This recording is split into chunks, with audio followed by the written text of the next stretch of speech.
back to this. What were we talking about?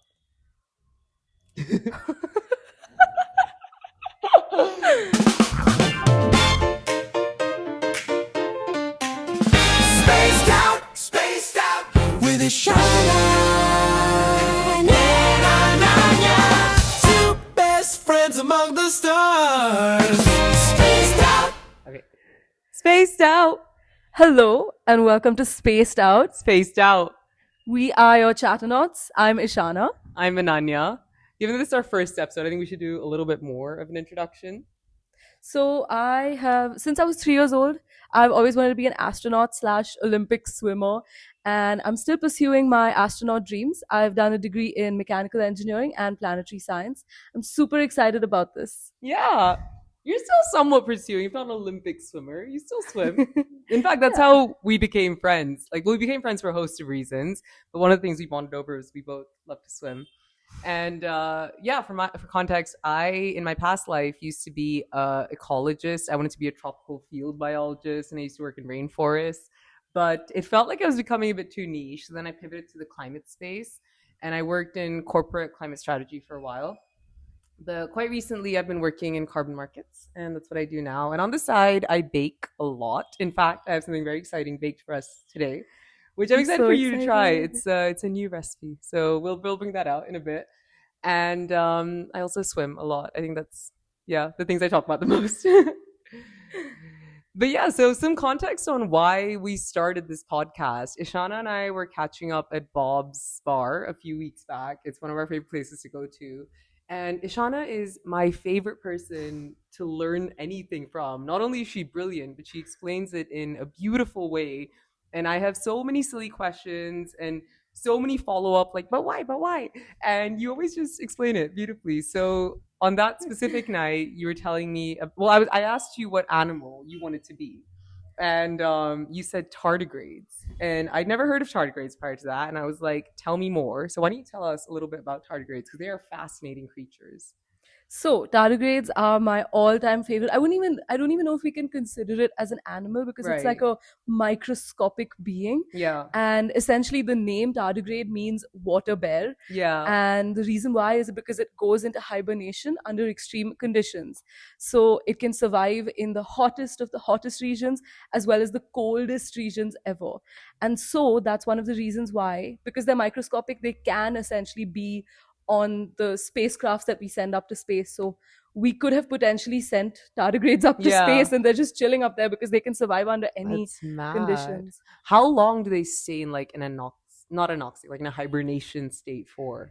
It can be for as long as needed. I think one of the experiments was for 3 or 4 years, and it just goes into, as you said, it's anaerobic respiration where it doesn't need oxygen to survive, and it uses these proteins within itself to sustain for that period of time. And then the second the conditions are favorable, it comes back and it's like a little wiggly worm.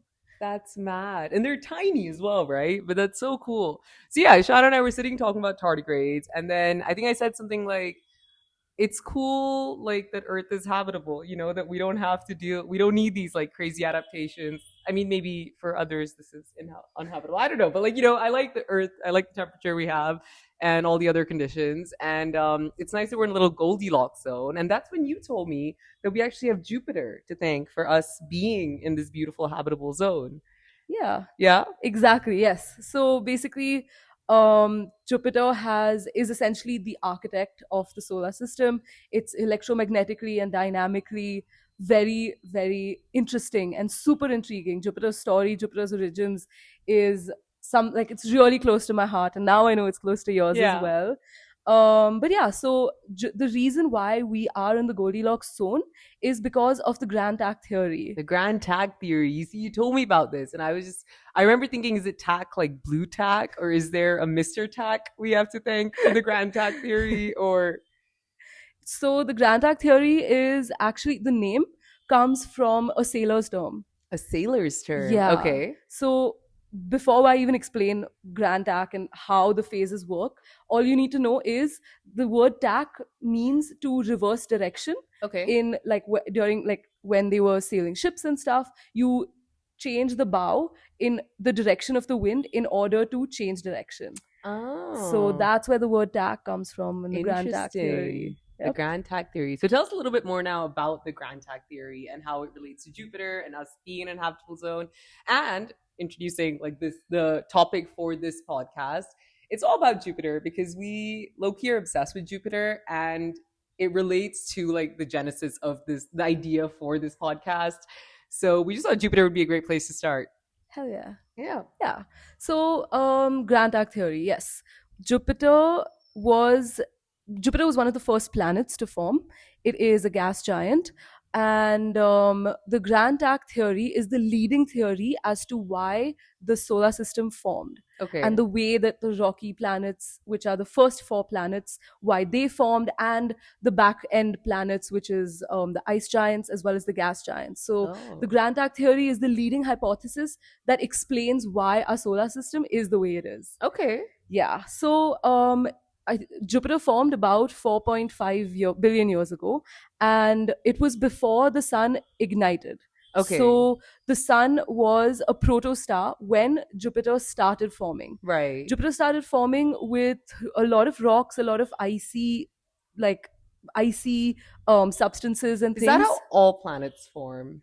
Not necessarily. Okay. That's where the ice giant, gas giant, and rocky planet Oh, classification I see. comes Okay, from. Okay. So, if you're further away from the sun, there is more of an abundance of volatile, rich materials as well Right. as some like rocks. Whereas closer to the sun, there are a lot more rocks and less icy, gassy things. Makes sense. So, Makes because sense. of that, Jupiter started as an icy, rocky core. Okay. And then, because of its gravity, it started accreting hydrogen and helium and a lot of other gases from our early solar system. when you say accreting, that's like attracting. Yes. Like this ball starting to form, and it's pulling in all these different elements in. Somewhat. So accretion refers to it's a term that basically talks about when before when our solar system was forming, there was just this huge molecular cloud, and there was just a lot of little tiny rocks, tiny like dust particles everywhere. Right. And usually if you throw like a ball at another ball, it bounces off. But in accretion, what happens is they electrostatically stick to each other. Oh, okay. And that's how electrostatically stick to each other. I'm trying to picture that. Do things like, is this only something that happened back in the day, solar system forming times, or do things still accrete on Earth? Yeah, it can still happen. Like Yeah. the basic phenomena is, have you ever done that thing where like you use a plastic ruler and you rub it on your leg? Oh, the And then you static tap it on, electricity. you put it on your head, and then like your Yeah. hair kind of sticks. Yeah. So it's somewhat making use of that principle. Okay. And yeah, so that's basically how accretion Oh, I works. Is it see, I uses that see. principle. Interesting. So yeah, the rocky core accreted, and then when the larger the masses get, the more your gravitational well is. Makes sense. So Okay. then the more things you tend to attract towards yourself. And then when Jupiter was also forming, it was still a huge like gas cloud. We hadn't Right. the solar system hadn't formed as we see it today. Okay. So there was a lot of like rubble, random materials, and those kinds of things around. And so One sec. Can we take a step back though? Because all these things around, right? It's all just floating in space. Is it essentially like, I'm just trying to figure out, I know there isn't really a theory on like where it all came from. Like everything started in the Big Bang. Everything just like boom, Big Bang, lots of energies put out into the universe. And all these like rocks, particles, elements are all just like floating in space. Yes. And then they all kind of had their own interactions and things. And that's what led to like planets and rocks and all these other Yes. things coming about. Yep. And there's just like a lot of energy because everything's moving around. Yeah.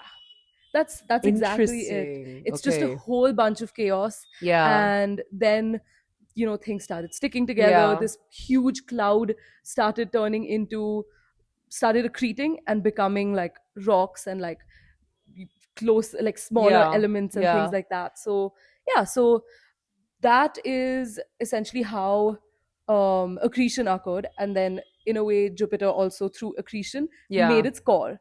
Okay. It started sucking in hydrogen and helium gases from this gas of like this cloud of gas and dust. Yeah. And then Why did it specifically suck hydrogen and helium? Because if there's a load of different elements, what's stopping other things from being attracted into this core? So hydrogen and helium are essentially the lightest elements. Oh yeah, So 1 and because 2 of on the that, periodic table. yeah, and they were also the most abundant in the Right. time. So Right. there's trace amounts of ammonia. There's a lot of ammonia on Jupiter. There's trace amounts of methane and Okay. other Okay. gases. But because these were the lightest gases, Jupiter just like grabbed them through the cloud, and then it started becoming Interesting. more and more and more. Okay. Okay. And yeah, so it actually formed about 3.5 astronomical units away from the sun before it was the sun. So the What's proto an sun. astronomical unit? Like a light year? So a light year is different. An astronomical unit is the distance between the sun and the earth. It's just a unit of distance that Oh, we they've use. just like Yep. it's just okay. Because then now we can Yeah. use that for perspective. So it's like, oh, like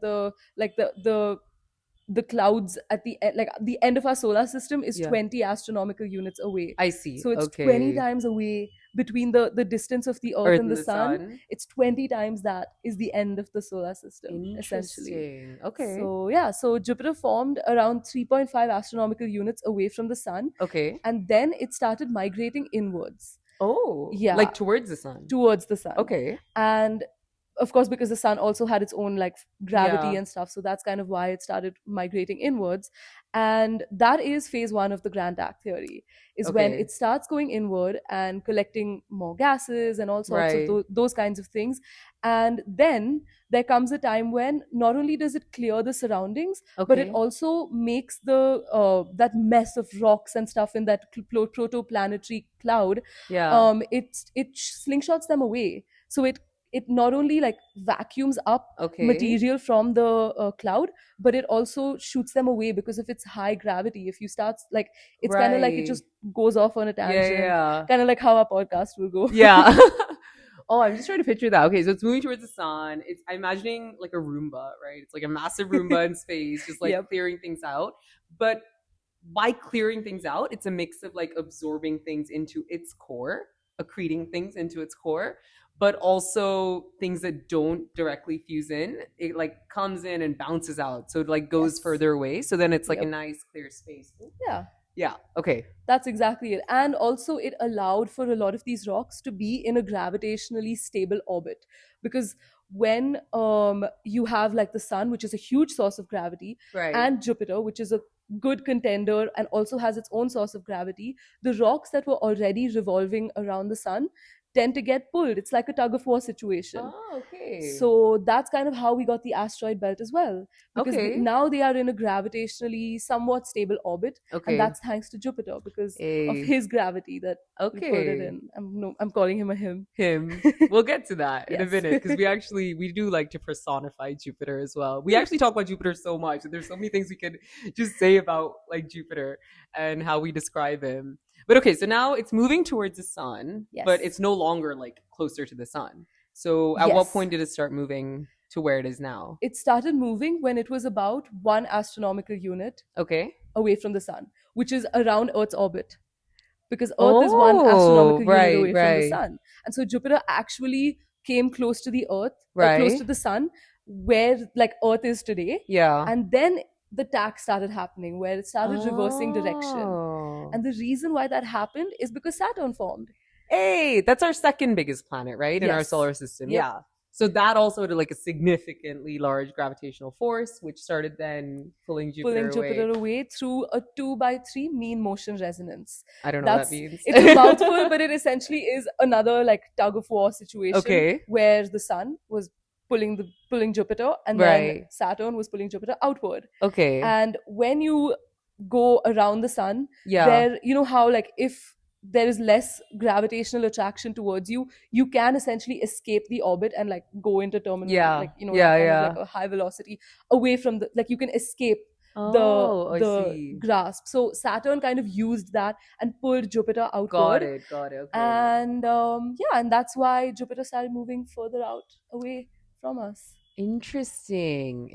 So then as Jupiter started moving away, was Earth like already formed at this point? Venus, all of these other the rocky planets, like you Yes. said. Yeah. So the proto versions of the planets Okay. started forming, all thanks Okay. to Jupiter, because Jupiter not only brought in, while it was coming in, it brought in icy substances and materials from the outside of the solar system. Oh. And it also pulled out some of the rocks. Yeah. So that is why Mars is not as big as it is, Oh, okay. because Jupiter took away the material that could have accreted to Mars. Oh, I see. Yeah. Okay, so the way I've been picturing this is now Jupiter's the first planet to start forming. It's moving inwards. It's like clearing out the way where everything between Mercury and Mars, like all four of these planets, are there.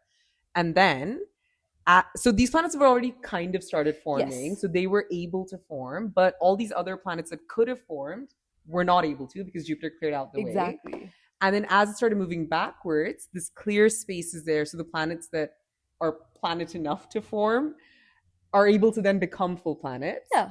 But poor little Mars, Yep. it just had a lot of he fully substances taken starved. away. Yep. Because That's Mars exactly is, why. how big is Mars compared to Earth? Is it like, It's a little smaller than Earth. I thought it was significantly smaller, like a tenth the size or something.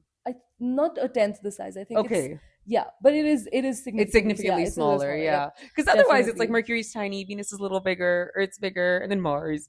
And then Jupiter is just suddenly like, woo. Okay. But yeah, so Mars' starvation is thanks to Jupiter. But Okay. the water on Earth is Yeah. also thanks to Jupiter, because it brought all Ay. the water vapor Yeah. and icy things from the back and like allowed, like not allowed, but like gave access to those resources to Right, the Earth. right. And so that's why we have water. Thank you, Jupiter. Thank you, Jupiter. Like I mean, you'll be seeing my Stanley a lot. I don't actually go anywhere without it. Everyone knows. And I'd be very sad if What is in the Stanley today? She always Oh, has different things in her Stanley. I do. Today I have lemon water. It is incredibly crispy, and I have like a stupid amount of ice in it as well. So it's crispy, it's refreshing, it's beautiful. Perfect. It's so good. Thank you, Jupiter. Yeah. For my not my Stanley, but for the lemon water. in For the my water you're Stanley. drinking. Yeah, exactly. But But yeah. yeah. Amazing. Okay. So we have Jupiter to thank for, again, now, like, it felt like a tangent, but not really, because it was all related. So this comes back to why Earth is in a habitable zone. Yes. Because Earth presumably started forming a bit closer to the sun, but as Jupiter started moving backwards, it also just took Earth a little bit away. Yeah. Amazing. Definitely. The whole like orbital dynamics, Yeah, that could yeah. be a whole other episode. But yeah, essentially that's the leading theory, and that's what Grand Tack is all about. You go in and then you migrate out. Like And blue that's why tack. you have, yeah, Yeah. exactly. Interesting. Who actually came up with that, though? The Grand Tack. It was oh my god, I forgot the name. I've forgotten the name. That's But all right. it's a widely accepted Yeah. model for sure. No, I'm just curious because I feel like if I came up with a theory, I am a hundo P naming it after myself, you know? So the fact that someone was really selfless and was like, no, let me name it after something that logically explains the concept instead of just like the Eshaana hypothesis. I think that'd be funny. Right. Now coming Yeah. back to like personifying Jupiter. Eshaana, what do we like to call Jupiter? Father Jupiter. Well, we're actually a bit more crude. We like to say Jupiter, Jupiter Daddy, Daddy. a lot. But I think for the purposes of this episode, we'll interchange. He does deserve a lot of respect. So Father For Jupiter. But But he has can his- be a daddy sometimes. He's got his daddy so- moments. Yeah. Hell yeah. So why is he called Jupiter to start?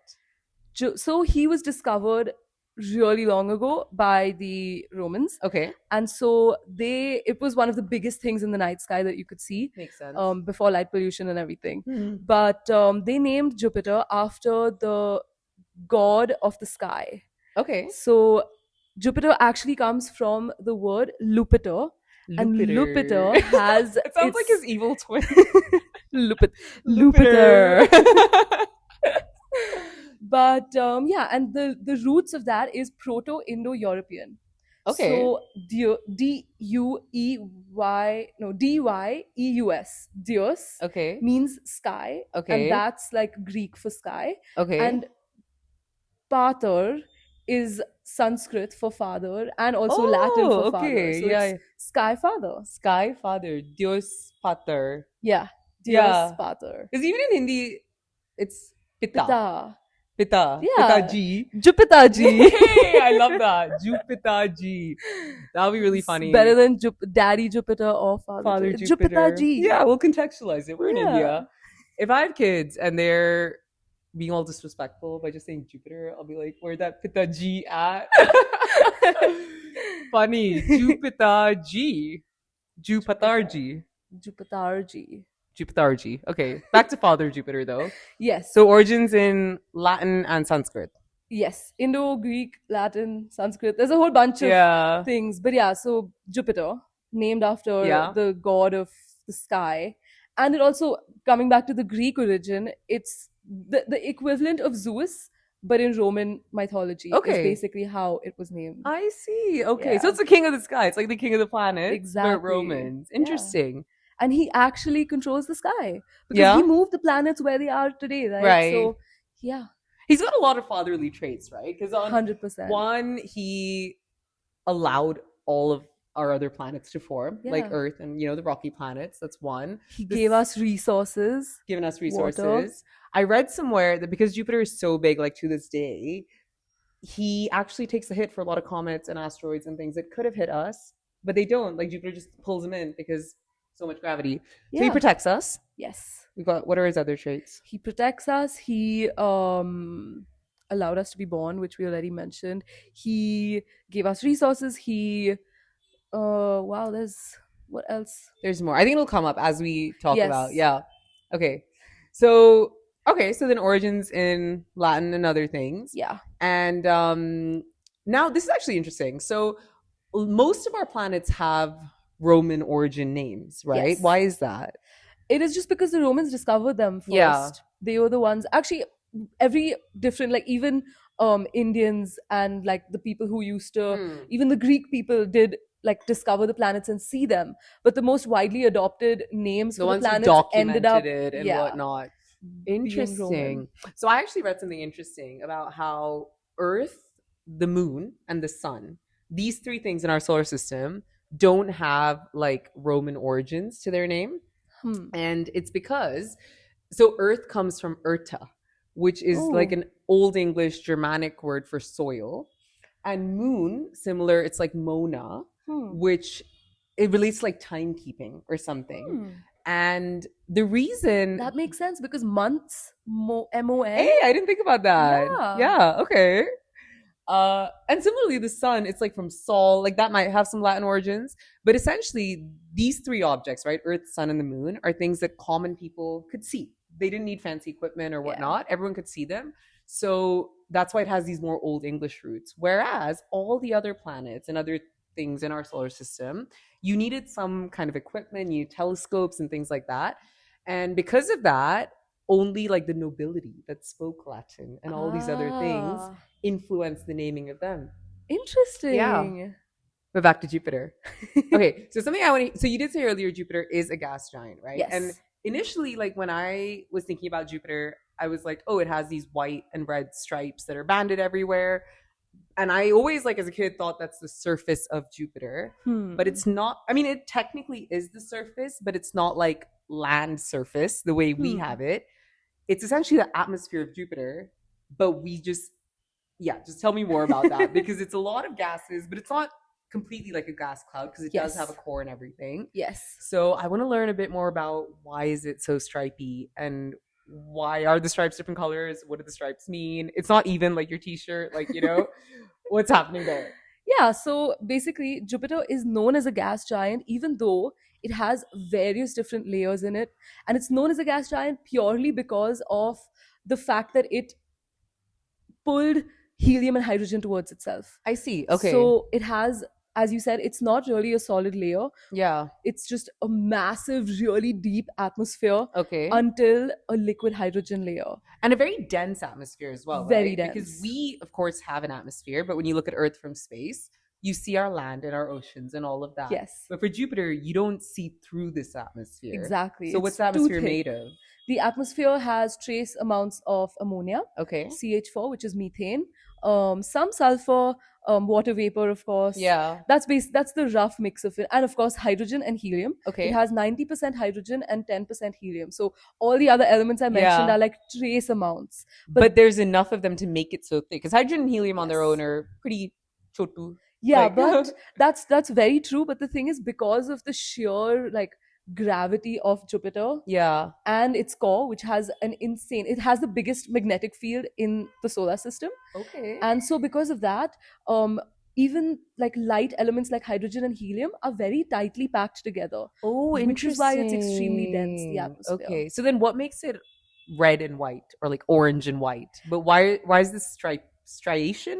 Is that- Striation, yeah, yeah, that's the word, yeah. that's the word, yep. Why is the striation there? It is because of mixed composition distribution, Okay. which is basically various different gases mix in different ways. Okay. So if there is additional ammonia, say, or additional methane, the colors change based I on the mechanical compositions and the see. ratios of how they are mixed, which is Okay. what causes these striations on Jupiter. It's just different chemical elements Yeah. exhibiting the colors that react and give you that. Interesting. So the way I'm picturing this is almost, if we think of white, like maybe there's more water vapor, Yes. and red maybe like more ammonia.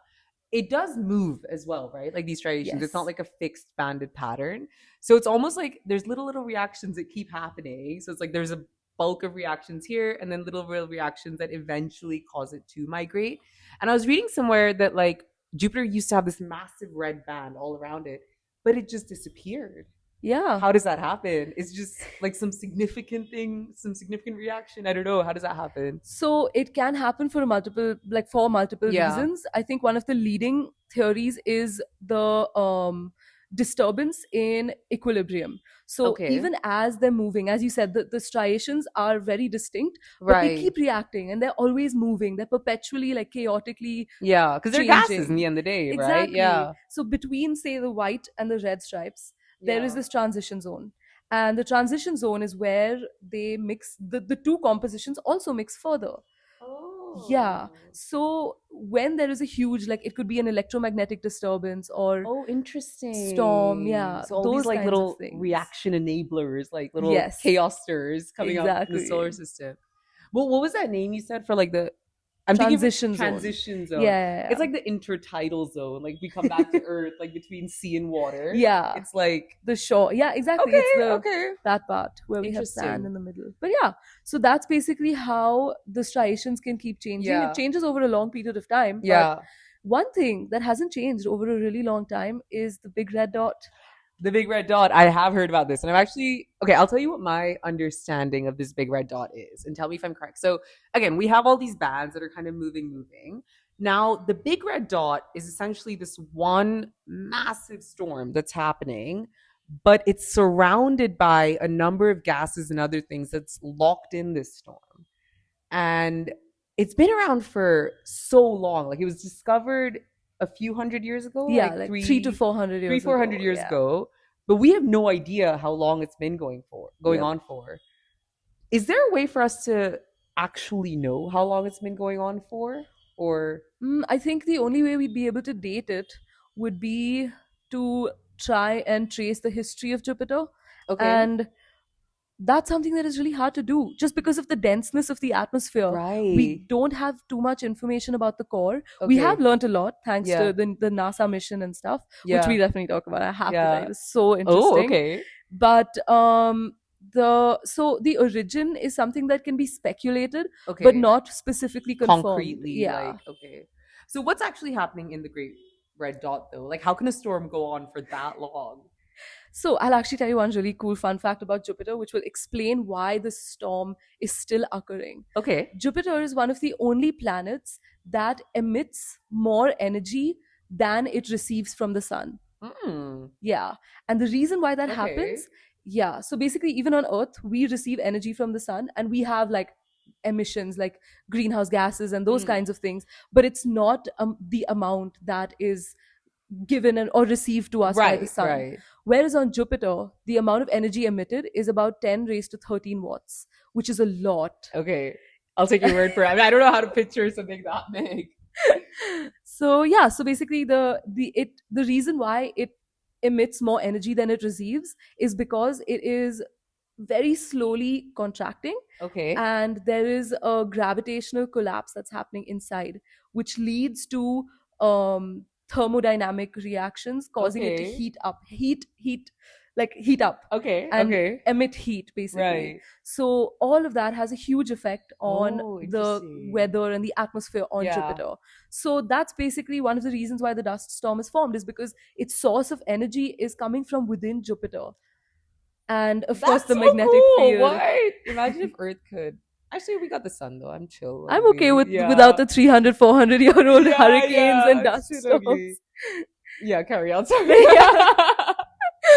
But so yeah, it's basically this like electromagnetic hotspot, because even the Right. core in Jupiter is like not circular, it's like very weirdly shaped, because the Jupiter's magnetic field as well is not like this beautiful like semicircular type thing that you would Right, see. right. It has zones where it's high, zones where it's low. Yeah. And so that could be a region of like electromagnetic activity at its highest, Okay. which is why the storm is perpetually there and it's like looping inside and everything. But it's a interesting. perpetual hurricane. Perpetual hurricane. That sounds damn hectic. I don't know why. I'm just thinking of Twilight for some reason right now. Because isn't it when Bella... Hoa, hoa. Oh, you have your laptop sticker. Shauna has a great Twilight sticker on her laptop. But I don't know. I was just thinking about like when Bella moves to like Fox. Fox, yeah. For the first time. And she's like, it's so rainy here all the time. And I was like, that was Bella on Jupiter. Oh, fascinating. Okay, so then it's got all this like ammonia and gases, like this thick, gassy outer layer. And then there's liquid hydrogen Yes, underneath it. correct. And then it's like a hydrogen ocean. Yes. You know what would be really funny? No, wait. This is actually, it's so dumb. You know that gas you inhale and you're like, hello, how are you? That's helium. That's not hydrogen. Imagine, so if we could breathe on Jupiter, I our voices know. would just be like so Everyone. high pitched. No, it'll just be like, hi, Shauna. Oh, carry on. Wrong gas. So yeah, basically they're so different. Hydrogen ocean. Do you think we could Yes. swim there? Ooh, I think it would be, you know how like when you're in water you can't really feel it, Yeah. because these are just gases really tightly packed together, so you may not like feel it. I think it'll still feel like a gas, just heavier, because that's essentially even like the liquid like hydrogen it'll have to be layer packed is just so tightly squeezed. together for it to be liquid. Yeah, And even more tightly. for it to be solid, which brings Right. us to the next layer of Jupiter. Oh, okay. A metallic hydrogen core. Yeah. So the full core of Jupiter is metallic hydrogen? No. So the core of Jupiter is made up of icy, rocky materials. Okay. And then the next layer is the metallic hydrogen layer. Okay. And then after that is the liquid hydrogen layer. And then you have Ah, this huge atmosphere of just gases. that's mad. I'm trying to picture that. What's the like the cross section, you know? Like you cut it through. Oh, yeah. So it's core, metallic hydrogen, liquid hydrogen, Gaseous. and then like a huge layer What of just gas. is like, if we just look at height, right? Like think of it as a slice of cake of Jupiter, the height of each slice, which would be the biggest? I think the atmosphere. Oh, okay. All the Yeah. gas. All the the gas, liquid, and then the liquid, little and then the metal. metal layer, and the core. But you know what's Okay. really interesting? The core is probably the smallest, But the heaviest. but the heaviest, and Ooh. it's about the size of 10 Earths. The core alone is the size of 10 Earths. Interesting. 10 Earth masses, rather. Yeah. Wait, what's the difference there? So 10 Earth masses means it weighs as much as the Earth, like as much as 10 times Earth. Okay. But it size-wise, it might be a little smaller than the Earth. But I think it can fit 10 Earths as well. Yeah. Interesting. Yeah. So Jupiter as a whole, I read somewhere, can fit 1,000 Earths. Yes. That's mad. But the sun can fit 1,000 Jupiters? Yeah, it's the Jupiter is 1,000th the sun. So, 1,000th the it can size fit- of the sun. Yep. It's like 1,000,000 Earths can fit in the sun, which is also just mad. Like it blows my mind. I don't even know how to picture something that big. You know what I Yeah. mean?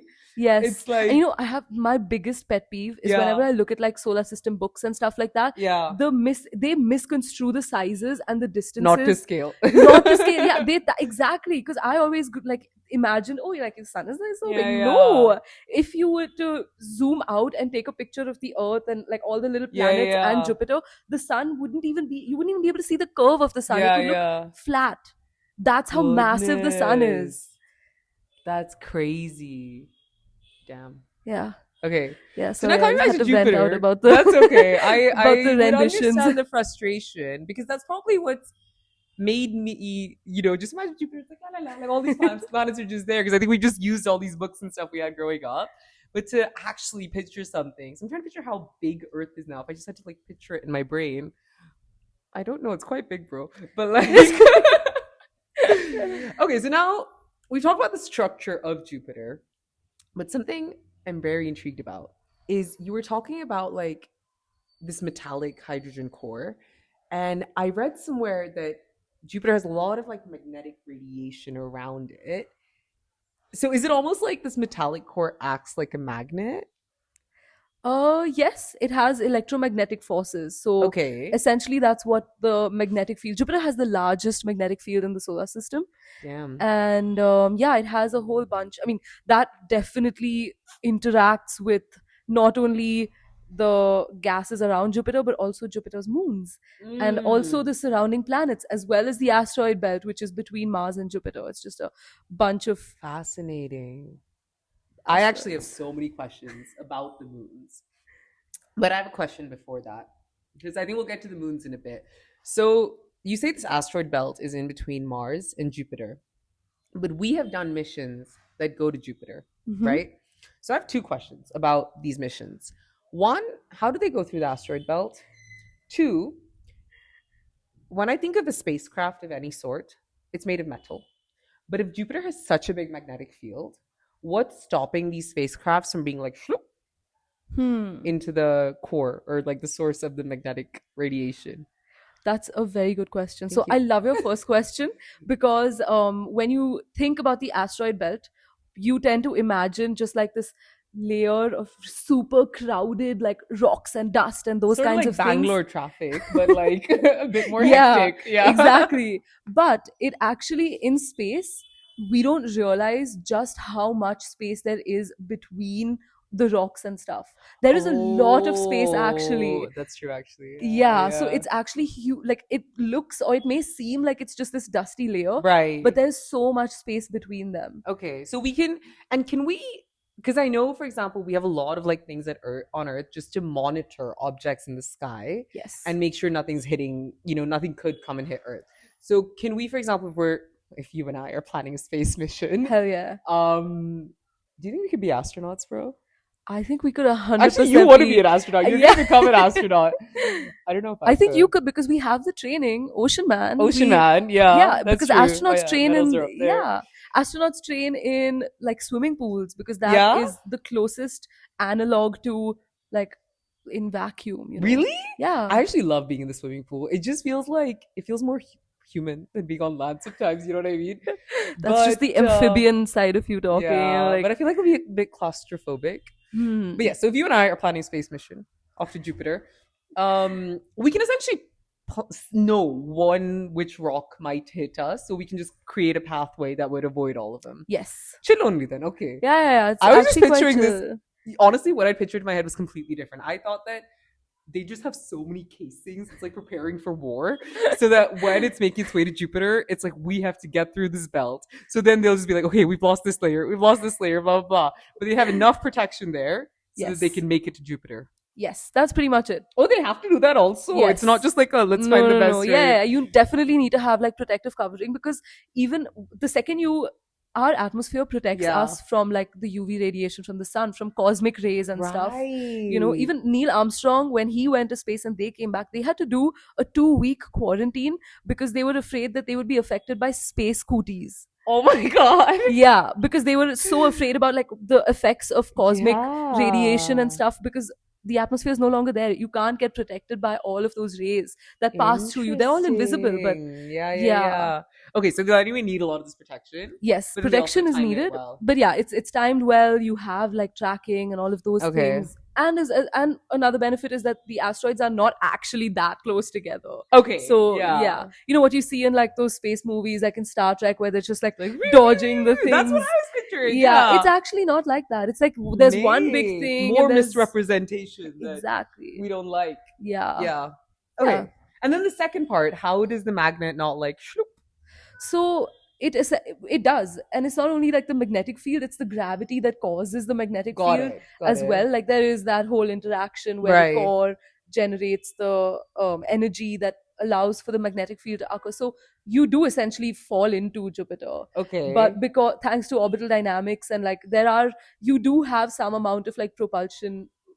with you the can resist the spacecraft where gravity you a can little like bit. blow away, or like, yeah, because a lot of like spacecrafts also use celestial body gravity to slingshot into orbit, or like Oh, change their interesting. way, or like pathfind, That's mad. so yeah, it's we Yeah. use it to our advantage rather than like, oh, I'm getting sucked in. No, Okay, it's more like that's that. actually that's damn cool. Props to NASA, man, and like all these space Space folks. things, ISRO, hell yeah. ISRO, yeah, of course. ISRO, ESA, that's the European ESA, one. JAXA, Japanese, yeah. All these guys, I imagine, work together, right? somewhat, yeah, some of them do, some of them Yeah. don't. That's way too political. That's a whole other, okay, another episode Yes. on that. Oh yeah, there's Okay, so many so spicy now coming stories. back to the part I'm most excited about Jupiter, it's moons. It has an obscene amount of moons. How many moons does Jupiter have? Jupiter has roughly 95 95 and moons. still counting, because it like captures Yeah. stray moving objects as well. Why do we only have one moon? So when we were a protoplanet, there was also other material Right. around, and the moon banged into the earth essentially. Really? Yeah, and then it separated, and then they became gravitationally locked. Oh, so that's what makes a moon a planet's moon. If Yeah. it's gravitation, it's not just a proximity thing, being like you are Mm-mm. closest to this planet. Does every planet have a moon, at least? Not all planets. Because I'm picturing it like, in Hinduism, like in Tamil, we say this word vaganam. It means like the pet of like a Hindu lord. Like every lord Yeah, has a yeah, token yeah. animal, Yes. token moon. So does every planet have a token moon? Not every planet. Oh. The closer ones like Mercury Yeah. and stuff. It's just because the sun's gravity is so much Yeah, that yeah. you can't hold on to your little Bro, pet. Mercury is so power. I just like in every context, I'm like, poor Mercury is so close, getting the brunt of it all, like first child syndrome. Although it's not the Fully. first child, Yeah. it's just behaving like okay. Anyway, back to Jupiter's moon. So 95 moons and Yes. potentially plus and minus. potentially plus minus always. There's two ways that moons can Yeah. Jupiter has its moons. Either it has moons that have formed with it as it was Okay. forming, or it has these captured strays where it just like Oh, so pulls that's another into- fatherly trait. Like it just adopts. Wait, Yeah. okay. But that's the daddy issues kind of yeah. thing So do we where think just- of moons as like a planet's kid or like a side hoe? I think with respect to Jupiter, we can call it side hose as well, because it captures things. Yeah. But for us, it's definitely a kid. Like for the moon, like our moon, it's our child. Yeah. Because it was born from this massive collision that Bacha, happened. cute moon that is. Yeah. Yeah. Our moon is too cute. Interesting. So we were talking about like Romans and the discovery and all these things earlier. So Galileo was the one who discovered the first four moons, right? Yep. And what I was reading was he discovered all of these in just 1 week. And it's like not bad for a week's worth Yeah. of work. You have four moons that you got to name. And did you know he did not invent the telescope? Oh, because that was going to be my defense. I was like, no, the reason why he discovered them was because like he had a monopoly over the one and only telescope, because he discovered telescopes. Wait, he didn't? No, there was some guy called Hans Lip. See, I remember the name. It sounded a bit like Hershey's, so it's like Lippershey. I'm gonna call him that. Ooh. He's some Dutch dude. He was a spectacle maker, Hmm. and he made the first telescope, quote unquote. But literally a year later, Galileo iterated on it, and he made a much cooler Interesting. telescope. So we can give him some props, like Fair for enough. these moons.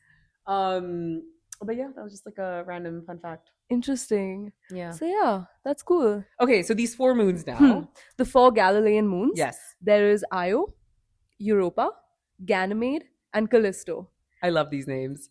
And they are named after Zeus's lovers and conquests Oh, and so those that's why the kinds of moons are the things. side hosts for Exactly, the context of that's what I was Jupiter. thinking, yeah. Fascinating. Okay. Yeah. And you were telling me this earlier, one of NASA's missions, or like the main mission, what's it called? NASA's mission Juno. It was Juno. launched in 2011. Yeah. And that basically the whole purpose of Juno was to go and check up on Jupiter and try to see through this dense atmosphere to try and understand the core better. Okay. And even in like Roman mythology, like Juno can see through the clouds, and like so Jupiter used to hide all his vices behind the clouds, but Juno could just see right through She was them. like his wife? Or Yes. yeah. Yeah, she was his wife. love that. Was there like a Michael Cera tagging along? What's his character in the movie called? Super bad. No. in Juno only. It's giving David. I'm gonna call him David. Yeah, did it have like a little side? I don't know. I love Michael Cera. Anything Michael Cera, Seth Rogen, just like that group, Jonah Hill, solid. good. I watched Superbad last night. What a film. Side topic. Yeah. But Best marketing ever though, by the way, the Yeah. CeraVe campaign with Michael Yes, Cera. I saw That is so that. like ingenious. I Genius. love when you like lean into wordplay. You I have love to. wordplay. So And but wordplay. Speaking of wordplay, Yeah. Juno, Jupiter. Juno is Jupiter's wife. yeah. Juno checks up on Jupiter, which Yeah. is why NASA sent Juno to go actually see through And the clouds check up on Jupiter. and check up on Jupiter And did and it? his side hosts, Io, Europa, and all. On all of them. Solid, Mo. I love that they have so much fun in naming it, you know? Like Yeah. it's not just Jupiter 1, Jupiter 2. Yeah, it's like What's your favorite like ever space mission called? Just from name perspective. name. I would honestly want to say Juno just because of the word. I love that actually, yeah. And just the like the lore behind it, right? Why it's Yeah. called Juno and what Juno's done. That is fascinating. Yeah. But now coming back to these 4 moons, I've heard some very cool things about all these moons. Do you have a favorite moon? Yes, my favorite is Io. Io. Why is it Io? It's Io because it's the most. It's literally. It's visible hell. It's the most volcano. I'll tell you why it's my favorite. It's just Okay. because it's so iconically different from all the other moons in the solar system. Not It's just the- Jupiter's moons, like in the Yeah, whole solar in system. The whole solar Okay. system. It's the only volcanically active moon. Oh, we don't have. No. No, we don't have. Yeah, chill Nah, on me. nah. Our Okay. moon is just chilling. I see. Chill Mars child. has volcanoes, no? I feel like Mars used to have volcanoes, Yeah, I feel but like- there is not. Okay. There is no. That's for another episode. But there's no Okay. activity like volcanic activity on Mars Oh, like they're that we've dormant. detected. Got you. Yeah, But yeah, Io is very volcanically active. Yes, it's Okay. extremely volcanically active. It is the most volcanically Yeah. active place in the universe. Okay. Not universe, sorry, in the solar system. Okay. And it looks, it's all like yellowy, orangey, and like bright, and it smells Oh, I like see what you rotten mean, eggs. Like hell, you know, it's like Exactly, that depiction it's like a of like. visual hell. You can literally see. That's where hell is. Yeah. I'm telling you. So I grew up in Indonesia, and we've done some of these volcano hikes and whatnot. You know, I know that sulfurous smell by like it would be. Imagine hectic just living living there, there. yeah. Interesting. So But yeah. now, I actually read something very cool about Io. So when NASA was like doing some images and whatnot, they got this photo, which is like a disc, Io, and this little curvature behind it. And they thought that they discovered a new moon, but that wasn't the case. It was actually just a volcano on Io because it can shoot up to like 300-400 kilometers or something, right? Yes. That's insane if you think about that. Yep. And what happens to like all the aerosols and all these other things that are associated with volcanoes? Like it just lands on Jupiter. It lands on Jupiter. And you know, this Yeah. actually, I want to talk about this because one of the reasons why Yeah. I like Io is because it helps with creation of auroras on Jupiter. Oh, creation Auroras. of My surname is Eshaana's. So Eshaana's name is Eshaana Aurora, and she is like the Aurora Borealis. It is that Aurora. She is named after that. No, she's not. But there's lots of Ishaanas going on in Jupiter. Yes. We'll and switch it up, bro. Like name it after you. Yeah. Hell yeah. Okay. I love that. But yeah, so the volcanic aerosols, as you said, they Yeah. interact with Jupiter's atmosphere. Oh, And that helps cause the auroras that occur on Jupiter. And they are the biggest auroras that you can see. Yo, have you ever seen beautiful. like Aurora Borealis? I wish. I have not wish. either. I Yeah. haven't seen it. But Yeah, now, they- because of the a huge solar storm that's Yeah. happening, auroras are visible everywhere in So the. they are upper because zones. I did my college in the Netherlands, right? It's not like, North Pole vibes, but we had auroras in my little town. Yeah, just last week. Oh my And it was mad. God. And I had hella FOMO. I was like DMing a bunch of old friends being like, send pics, please. I mean, you can just see me. I'm an aurora. I know. You're my favorite Aurora, always. But yeah, so that's why I like interesting. Io. So Io is responsible for all these auroras. Io and Jupiter itself. Okay, of course. So yeah. it's very different from the auroras that we see on Earth, because the auroras we see on Earth are due to the events that happen on the sun, like solar storms storms and right? stuff. Yeah. So that interacts with the atmosphere, with the Yeah. ions in the atmosphere, and creates these beautiful colors. I have a question. Why do like on Earth auroras only happen like near the poles? That's because that's the area with the most amount of like ions present, Particles. yes, and solar storms. So the way that the sun okay. rays hits us, it either Right. hits us straight on or at a certain angle. So the Okay. pole, north and south pole, from the sun, it'll go like upward, and that's when it like Oh, I interacts with it in a see, I certain way. see. Okay. But that's a great question. There's so much more to that. I'm Interesting. sure I'm not saying it, but we like, should do a whole episode on yes. auroras. But I just Oh think my god, I we're- would love that. on you. It's just an episode all about Eshaana. Bro, my last name though nothing means. Yeah, chalega. That's another story. But okay, Io. Io sounds like your surname. Io. Hey, okay. So we both got Jupiter things going for us. Yeah. Let's go. I like it. My favorite moon is Europa. And it's because I read that it's like an icy moon, right? Yes. But it has water. Yeah. And something else I read, which I'm trying to again figure out how to picture this in my head. But because there's so many moons, right? Like for example, we have one moon. Our moon impacts our waves and all these things. But because Jupiter has so many moons, these moons are interacting with each other. They're interacting with Jupiter. There's just a lot of like stuff. Massive orgy happening. Moon orgy. But kinda. You know what I mean? So because of activity from other moons / from Jupiter, stuff like there's a lot of cracks on Europa's surface. And they think that it has like almost an ocean underneath. And with all these little cracks, it's coming out. So could there be life on Europa?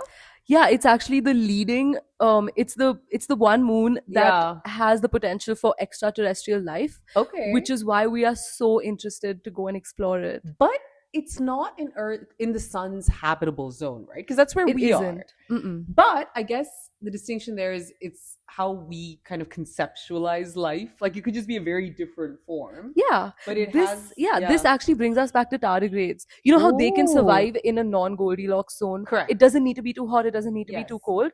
And so there could be extremophiles, which is basically creatures that don't need oxygen, or creatures that don't need to like there's frogs in, I don't know why this is a full tangent, but there are frogs on this earth that have this like slimy substance on their surface, which is why they are able to exist in like extremely cold temperatures, because that like slime is essentially antifreeze. But if you and I went there, we would like not survive because I don't handle the cold. It goes below 25. I'm sort of like chilly. I have a really, really funny story about frogs. I actually have 2 stories about frogs. Guys, I grew up in tropical environments. When we lived in Indonesia, we had a nice pool in our house. And one summer, we went for holiday. We were in India. And we went back, and the pool hadn't been maintained at all. Turns out some frogs decided to have some fun there. Oh. And our whole pool became a frog pond. And I've seen like every stage of a frog's life in that pool. And bro, we had to fully like clear it out and like re-cement and I don't know, it was kind of hectic. I think we just moved house, to be honest. But like frogs. And then my second frog story is I actually just have a very cute photo of a frog, which my phone's over there. I'll show it to you. I'll put it on the video, like as we're editing it. Insert. It's just a frog. I was holding an umbrella. I was in Malaysia when I was working there. And the cutest frog comes and just sits like a gentleman on my umbrella. And it was one of those old-timey like cane wala umbrella. And it's just like, so I like frogs. So but antifreeze frogs, bro, that's actually really cool. So yeah, we actually, again, another episode for astrobio and stuff, but we need these things to survive. But there could be creatures that may not need specific things to survive. Interesting. Which is why Europa is one of the leading most exciting places to go and explore Yeah. because of its subsurface ocean. But Interesting. you're right when you say that it's away from the Goldilocks zone, which Yes. means it's too cold. How is there liquid water there? Yeah, exactly. That was my next question. Yeah. So it's because of Jupiter. The heat, All yeah. those reactions, exothermic, whatnot. Yes, Okay, okay. exactly. So it's also tidally locked with Jupiter. Right. So because of that, it allows for a liquid subsurface ocean Yeah. within Europa. And Europa actually has the largest ocean that we know of. Like- Even more than it has more water than the Earth as well. It's a full ocean world underneath that little crunchy ice Hey. surface. I love that. I love that picture. You know, I don't know. When you said like crunchy ice, you know those really ASMR candies people have Yeah. that have like that crunchy shell and then it's like liquidy. I feel like that's what it would be eating. If Europa. you were to like just bite into Europa, that's probably what it would If we be. start a company where we sell candy inspired by the planets and objects Oh in my our solar God. system, Solar gobstoppers. solar gobstoppers, solar gushers, Yes. solar snacks, blanket name, solar sweets. Another tangent. Okay, so Io and Europa, very cool moons for their own reasons. Yes. What are the other two again? Ganymede and Callisto. Okay. And I don't know why, it's so sad because Io has its own thing going on. Yeah. Europa is super exciting because Yeah. of the subsurface ocean. And so Ganymede and Callisto don't get as much Love? there's not too NPC many moons, thoda. Yeah, people think they're NPC moons, but they're actually not. Ganymede is the only moon in the solar system that we know that has its own magnetic field. Ooh, like different to Jupiter's. Different to Jupiter. It has its own magnetic field. okay. That means there's something going on within its core that is active so that the magnetic field can exist. Because if you don't have an active core, then you won't really have any electromagnetic forces Makes sense. being generated. What makes a moon and not a planet? That's a good question. It is because planets Not just the size thing, revolve. though. No, not just the Okay. size thing. Also, that's part of it. But planets revolve around the sun. Moons revolve around their host the planets. Got Yeah. you. That's kind of obvious, actually. Okay. Okay. But yeah, so Ganymede has that going on for him, Right. like this whole magnetic field thing. And Callisto, Yeah. if you look at it, it's this like heavily cratered surface. Okay. And what's interesting is that it can give us insights into how the early solar system looked. Why? Because the more craters that hit you, the more this is just like an accepted like rule of thumb in cosmology and astronomy, is that when there's more craters on your surface is essentially older. And why that is because More things would have hit you. yeah, more things would have Okay. hit you. There was this like the whole like theory that leads into the Nice model, which is like late heavy Like bombardment. French, like Nice. Yeah, Nice. It's literally named because it was like Hey, done in really? Nice in Oui. France. But yeah, that's also something that we can talk about in a solar system episode. and Okay, stellar okay. evolution and stuff. Hey, let's go. That Yeah. sounds cool. I like the name Stellar. Stellar. Let's go. Carry on. Yeah, I was just thinking it's such a good word. But yes, Stellar so is a great word. yeah. I actually use that as an adjective quite a lot. that is stellar. That is stellar. This Like, tea is stellar. you like the tea? It's I a love nice it. mint Mint tea. tea. I get a lot of shit for this, but I have multiple beverages at one time. I can see there's a tea, there's your Stanley with the crispy lemon water. Different temperatures also. But at work at one given time, I have my DC. I have my Stanley, which will have something funny usually. I'll have a hot coffee. And That then is- we do a lot of work relating to tea at my job. So I have lots Yes. of tea also. But good only. I don't know my system somehow. Back to, we were talking about Ganymede. Callisto. Yeah, this is Callisto with the super heavily cratered Yeah. surface. Ooh, okay. And because, so even on Earth, there were lots of craters Right. and everything, because back in the day when there was like more rocks and stuff Yeah. in the solar system, it would be bombarded onto the oh, surface. okay. But because we are volcanically active, because we have like oceans and stuff, it like kind of overwrites the surface. Okay. So our surface can't really tell us the story of the early solar system Oh, makes because it gets wiped out. sense. Is there a Whereas, way we can thoda go deeper and scan what's Yeah, we underneath. can. That's where archaeology comes in, and like geologists come in, where Okay, you interesting. literally like go and you dig deeper and you can see Yeah, layers and layers of yeah. different things, and you're like, oh, this is during the Cretaceous period.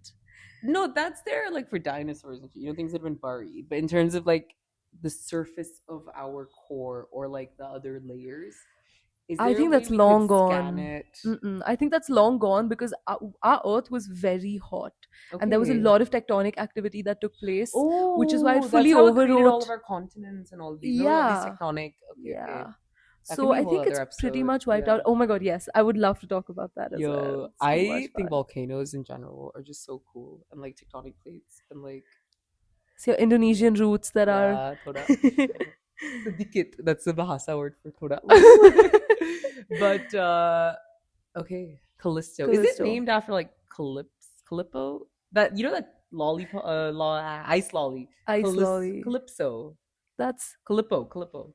yeah. I don't think it's named after. I think the lolly came after the moon. No, yeah, very likely. Do you think the lolly is named after? That's a damn good one. We have the green apple flavor. Really good. Yeah. Then Ganymede, the last one. The last Galilean moon. Yeah. Ganymede, the magnetic field guy. Callisto is the highly cratered one, Oh, which is okay. why its surface is so pristinely preserved because not much Okay, happens on it. yeah. There's no volcanoes to override the surface. Yeah. So by because of that, we can Yeah. gain a lot of information on how the early solar system was. Oh, that's so the interesting. environment of the early solar system. Interesting. Yeah, like Callisto has its like it's essentially the historian for us, and it doesn't get enough bow. Like I feel so bad. Oh. Honestly, that's fascinating. Like what you've told me about all four moons, like they're all so distinct. Like Io is so volcanically active, and all these aerosols. It creates all these Eshaanas on Jupiter, and then we have Europa, potential life, and we were talking about this earlier. But like you said that it could potentially also be for like further outer solar system explorations. Yeah, it could be like a checkpoint. It could be like a gas 100%, station, a right? refueling station, because refueling we need station. hydrogen and oxygen and stuff for then fuel. Even Ganymede, it's got its own magnetic radiation, which is so cool on its own. And Callisto is just our little historian. But honestly, everything we've been talking about, like Jupiter, Io blows my mind. Yeah. Just all these volcanoes, because I feel like if there are, because you know how on Earth, when there is a volcano, there's all this tectonic activity that causes this lava to come out. So if so much tectonic activity is happening in Io, the surface of Io's probably like moving around a lot as well. You know what I mean? I think it'd be interesting to study that. And to just see the auroras, bro. To see So all the little beautiful. Eshaanas around. I'm picturing. My brain is so weird sometimes. You watch Charlie the Chocolate Factory. You know when the I Oompa love Loompas it. are doing a dance? The way I'm picturing all the auroras on Jupiter is like all these little mini Eshaanas doing a coordinated dance up on Jupiter. I think that would be hilarious. If that's the case, I would definitely go see that. But it would be cool to see the auroras nonetheless. Because on Yes. Earth, NGL, I would love to like do an Iceland trip or something to see this. But it's gonna be fucking cold. It's gonna I'm be not a fan, bro. freezing. Yeah. But it'll be cool nonetheless. We'll put one For trip. Fascinating. I think we've covered a lot about Jupiter. Yes. And I think it sums up why we personify Jupiter the way we do. Yeah, Daddy 100%. Jupiter, Father Jupiter, Jupiter Yeah. G. Pick what you will. Jupiter. But he has a lot of amazing fatherly traits. And Some daddy issue type traits as well. daddy issue type traits as well. Catching Just strays and catching all so that. many strays, bro. 95 is too hectic. Oh, I do have a question though about these 95 moons, right? We look at our night sky, we see one moon. I don't really have moon FOMO. Like, I'm not too sad that we only have one moon. The only time I got a little sad about that was Le Creuset. I'm obsessed with Le Creuset. Yes. This is one of my Le Creuset mugs. I love Le Creuset. I'm actually gonna have a sip too. But Le Creuset, I don't know too much about Star Wars, but Le Creuset released a Star Wars collection because there's a planet on Star Wars. I was about to say a planet on Jupiter. No, a planet on Star Wars that has either two moons or two suns. Yeah. And this pot that they've made, it's like a beautiful Dutch oven. It has like two moons on it, and it just looks stunning. And that was the only time I was like, damn, it would look fucking cool to have two moons. But on Jupiter, you have 95 moons. Now, if I I'm standing on Jupiter at some point. Assume I'm on top of like this dense cloud, so I'm not underneath. I was just gonna say, because you wouldn't be able to see through the I atmosphere. caught you there. But assume I'm standing on top of all these clouds. Do I see 95 at one given point, or are they all kind of dotted around in some? They're all randomly dotted around. Yeah. Yeah. So you'd see a couple of them here and Yeah, there. you would definitely see. I'm pretty sure you would 100% be able to see Io. Yeah. And you would be able to see them, but It like depends where on Jupiter you are as well. yeah, that whole thing. for sure. Interesting. Super I have another cool. question. Now, we only see one side of our moon, right? Mhm. Like, it's because of the way it's gravitationally locked. We never see the dark side of the moon. Although India recently did that Chandrayaan mission, Chandrayaan right? mission. That's a whole lot. I would South love Polar to- Aitken Basin. Let's Let's go. go. What? SPA. So it's one of the most intriguing parts of the moon because it has these permanently shadowed Yeah. regions which could potentially have water ice. Ooh. And the Chandrayaan mission was the one that confirmed it. The Let's Chandrayaan 2 go. and Chandrayaan 3 is the one that landed in this in SPA, which is the Hey, dark let's go, side of let's the go, moon. They were the first Chandrayaan. ones. You know what's really interesting is the What? probe that's on Chandrayaan. Yeah. They've made the tracks in a way that like the impression that's left on the dust says like ISRO Chandrayaan, and like Really? it's really cute. That's I'm gonna so put a picture. We're gonna put a cute. picture of it. I love that. Honestly, I feel like I would like to befriend more space people. Obviously, you're my favorite space person in the world, but I love how you guys name things, and I love all these like cute little things. I was reading something about Artemis. I think this new NASA The thing new that's NASA coming mission. out. Yep. How they're putting an SD card in it or something that has a lot of people's names. Yeah. And a lot of people are doing these cheesy things where you can like buy a seat for your name. Yep. And then you get like a little boarding pass that your name has been Yeah, around the moon. I did that for the Perseverance rover on Mars. Really? I literally sent in my name, and now I have a boarding pass that says, Let's "Oh, your name is there," because they go. inscribe it really little in the Perseverance one. In the Artemis also, they're Yeah? probably doing that. That's so cool. It's awesome. That's amazing. I love like all these cute It's just this little... human element that the you're just human like, element, yeah, correct. It's like, hey, we're here. We're If you want to see us? We're here. Yeah. Because I love that, 'cause especially when you think about space, it's so unfathomably big and mad. What were we talking about? That one. Chandrayaan. Oh, no. Exploring. I know my question. Yeah, Yes, yeah. I had a question. So we only see one side of our moon, right? Mhm. Now, for Jupiter, does all of Jupiter only see one side of all of their moons also? Because of how they're gravitationally locked in? Is that just how gravitational locking works? Yeah, so, to a certain extent. Okay. It depends on the orbital dynamics, of course, but most of the moons would be tidally locked, which Okay. is why you would only see one face. But I'm sure there are moons that revolve. Actually, no. Yeah. I think most of them would be tidally locked, Interesting. where you would only Interesting. see one side. I like it. I like it. But if you were on Mars and looking for Jupiter's moons, you would probably see the backside. The moon would moon you. Why is it called mooning? I think it's because that's Another tangent. The moons would moon you if you're on Mars. Who knows, man? In our lifetimes, Yeah. Mars, bro. I'm kind of. our moon would moon you if you were standing on Mars. If you look at because That's it's facing true. Earth, Yeah, and Mars is on the other side. that's So, yeah. true. Does it? No, it does not. I was about to be like, does it depend what time of year it is, given like where these are all? Ooh, I haven't. No, actually, Eclipses? Are you thinking about No, that? I was thinking because obviously all the planets move at different speeds, right? They all have different year lengths, blah blah, whatnot. But there yeah, are times before where they that- all line up and stuff. no? Yes. Yeah. Before that, sorry, I completely forgot. One of the other reasons why auroras are formed on Jupiter Ooh, is because its rotation is so fast. it's fast. It's 10 hours. One day on Jupiter lasts 10 hours. only. 10 hours. Why? I thought it would be some like 1 month or something nope. because it's so big. It rotates so exceedingly fast, and that's also why all the it's so- gases are like moving. Because I imagine that rotation also catalyzes some of the reactions. Definitely. No, 100%, somewhat, yeah. There is some inertia for the dust around it to move as fast as Yeah. how it's moving. But yes, roughly 10 hours a day. And that's also why the auroras that Damn. form are so big and so beautiful. It's just because it's moving so fast. So much that- like momentum, particles, ions. Damn.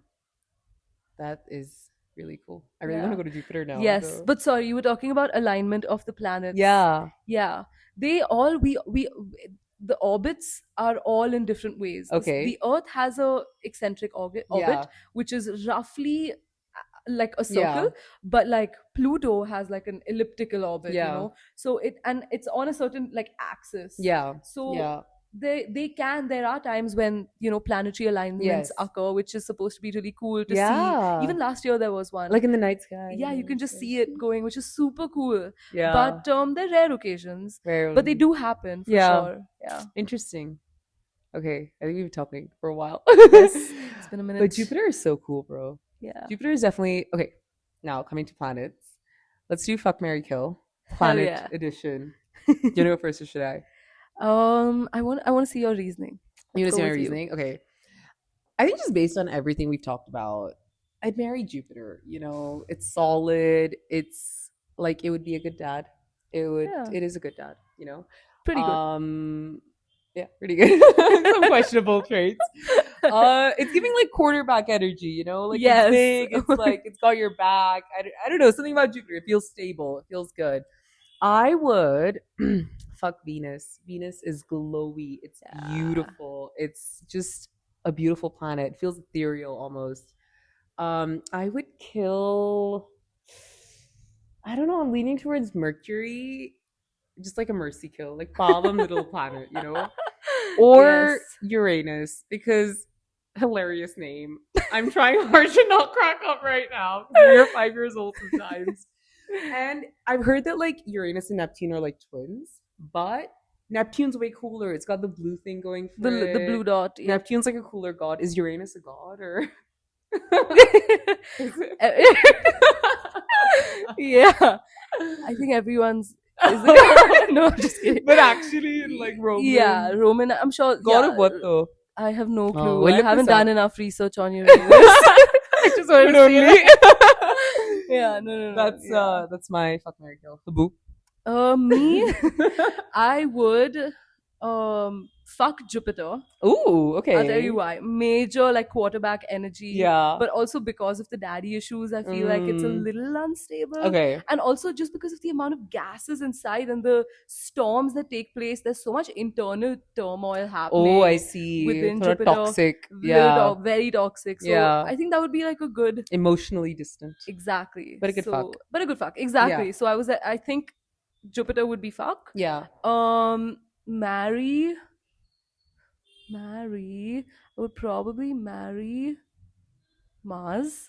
Ooh. Yeah. Why? Just because I feel like when the sun becomes a supergiant, Stellar Revolution next episode or some episode for sure. Supergiant, like Yes, the sun is it's going pretty to big, expand. bro, right Yeah, now. it's pretty big, but once like fusion from hydrogen helium fusion ends, it starts fusing heavier elements, and that's when it starts expanding even more. Is this something we're gonna have to? No. This is like on like millions of years, that kind of a time scale. Chill only. Yeah, chill Your only. great granddaughter, as the Jonas Brothers would say, in the year 3000. Actually, who sang the year 3000 before? Lived in the year 3000. Yeah. Which band? They didn't write it, but they great song. Great song. But no, even 3000 is too soon. Yeah, chill. More like 30,000, not even 30,000, 300,000. That is more realistic. The year Okay. 300,000 would probably be. I've been when to the we- year 300,000. 300,000. Not much has changed, but the sun is a supergiant. Yes. Okay, so when the sun becomes a supergiant, Mars. Supergiant, yeah. Then I feel like the Goldilocks zone will shift and go outward. That would also change the gravity. I mean, not the gravity, but like our orbits to Yeah. a certain extent. But I mean, I still see like Mars. You can like actually settle down, and Yeah? I want to settle down with Mars. Okay, We're gonna long-term colonize thinking. It soon. And, Got you. Yeah, I and like the it's- reasoning. Yeah, It's red. it's red. Pretty yeah, color. Pretty color. Yeah. What makes it red? The content of Copper? not copper, aluminum oxides. Not Ooh, aluminum, just oxides. oxides. Got you. Presence of oxides in the soil. Interesting. And kill? Kill. You took Mercury because anyway the sun's going to swallow up Yeah, Mercury at yeah. some Mine's point. Mercury/Uranus. So Mercury / Uranus. I would probably kill Mercury, Venus, Earth, Mars, Jupiter, Saturn, Uranus, Neptune, Pluto. we can kill the same one. That's totally Okay, fine. then yes. Mercy killing. That's literally it. Pavan Because planet. Mercury is so sad. It's Chotu, so hot no? there. I Yeah. don't even think he has a moon. No moon. He's I alone know, also. he's Like a all these loner. other planets, at least like moon Yeah, friends. and he's gonna have to slowly fall into the sun. That's the end of so Mercury. sad. Rip. full rip. So I would just be like, you know what, die. It's fine. Like I'd rather you die. It's Euthanize like you euthanize Mercury. exactly. You euthanize Mercury. Yeah. GG, man. Comes from a good place. Definitely. All right. On that note. On that note. Wait, no. I actually have some baked goods for us, Yes. which I will bring. I have some brownies for you. Brought to you Yay! by Bob's Brownies. Brought to you by Bob's Brownies. We are filming this on Republic Day. And then Happy Republic Day, Happy India. Republic Day, y'all. India. We wish other people Republic Day as well, right? Or it's just a wish to the country every time. We wish people, I think. Yeah. We wish people Yeah, Happy yeah, Republic Day. yeah. Happy Republic Hey. Day. And what's your favorite? Okay, so for me, in my opinion, Kaju Katli is the goat of Indian sweets. Oh, hell yes. And what would be your top 3 Indian sweets? Definitely Kaju Katli. Let's go. Then milk cake. Ooh. Because of the texture. Questionable, I know, it's thoda, very okay. questionable. And maybe gulab jamun. Interesting. Yeah. Okay, we only align on the top one, Kaju Katli, which is good because I actually have Kaju Katli brownies for us today and blondies. But I'll just give you my top 2 and 3. Motichur is up there. Oh yeah. The laddu, it's so good, bro. It's too And good. number 3, Son Papdi. Seriously, It's it's like candy floss. It's phenomenal. Yeah, it like melts in your mouth and stuff. I see it. I see It's it. so good. And you know, like you get different types because when it's fresh, it like melts in your mouth. When it's a couple days old, it's got a chewiness to it. It's yum. Anyway, so we have Kaju Katli, Oh my a god. brownie and a blondie. And it's different because in the brownie, we have a Kaju Katli base, but in the blondie, it's baked at the top. Yum. So let's eat some It looks brownies. delicious. I will rest it here. Oh, here. Actually, yeah, we can bring the table. That might be easier. Here we go. We'll start with the brownie. Cheers, my dudes. Cheers. Happy Republic Day, India. Happy Republic Day. Mm. So good. Thank you. Kaju Katli is just truly the goat. And Bob's Brownies is the goat. Thank you. Honestly, I fucking love Appreciate it. the texture, the fudginess. So good. A brownie should never be cakey. Hmm. And I feel like so many people just do brownies wrong. You know? I am angry every time I eat a brownie that's not mine. Fair. But I'm not gonna finish this right now. Just quite filling. We'll leave some space. So in this one, you got a Kaju Katli base. Now these are Kaju Katli blondies, and the Kaju Katli is baked on top. Yum. So it's like caramelized a little bit. So Oh my god, you have to show the top. Look at this sparkly, shiny thing. Cheers. So cute. Cheers.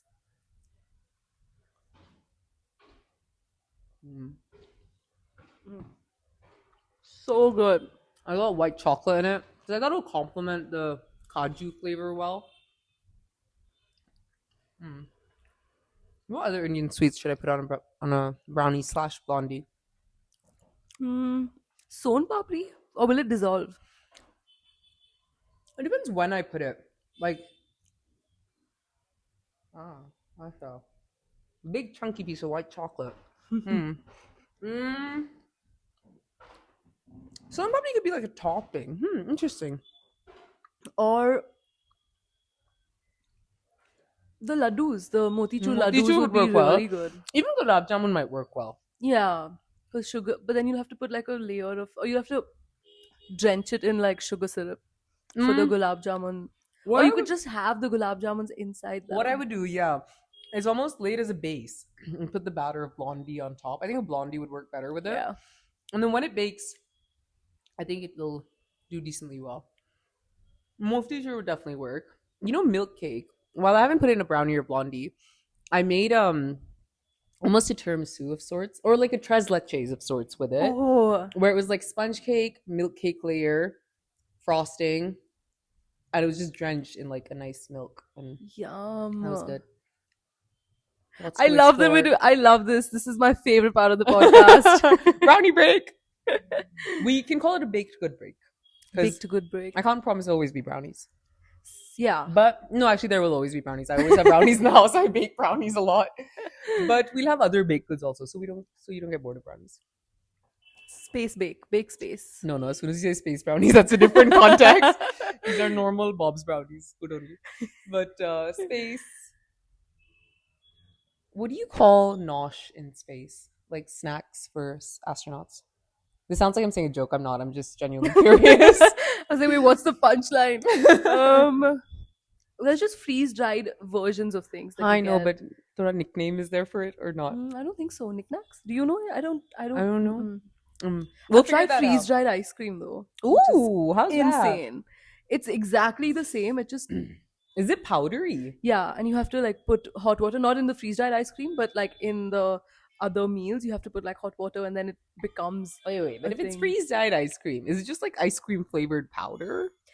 No, so the freeze dried ice cream is just a smaller version of like an ice cream sandwich. Oh, That's kind of the texture Got you you, get. got you. Okay, I can picture it. I don't know. I'm just imagining like almost instant ice cream mix vibes. Like, what's that movie, The Spy Kids, where they had that food packets that would you just put it in the microwave and it'll just become a full meal, like a burger or something? Oh yeah, Yeah, the quick bake. No, something like something, that. yeah. Yeah. Okay. On that note, on that note, I'm gonna finish the brownie. me But too. Yeah. after this, thank you so much for listening. Thank you for listening and stay tuned for our next episode. Spaced out. Oh my god, Let's go. hell yeah. Spaced out.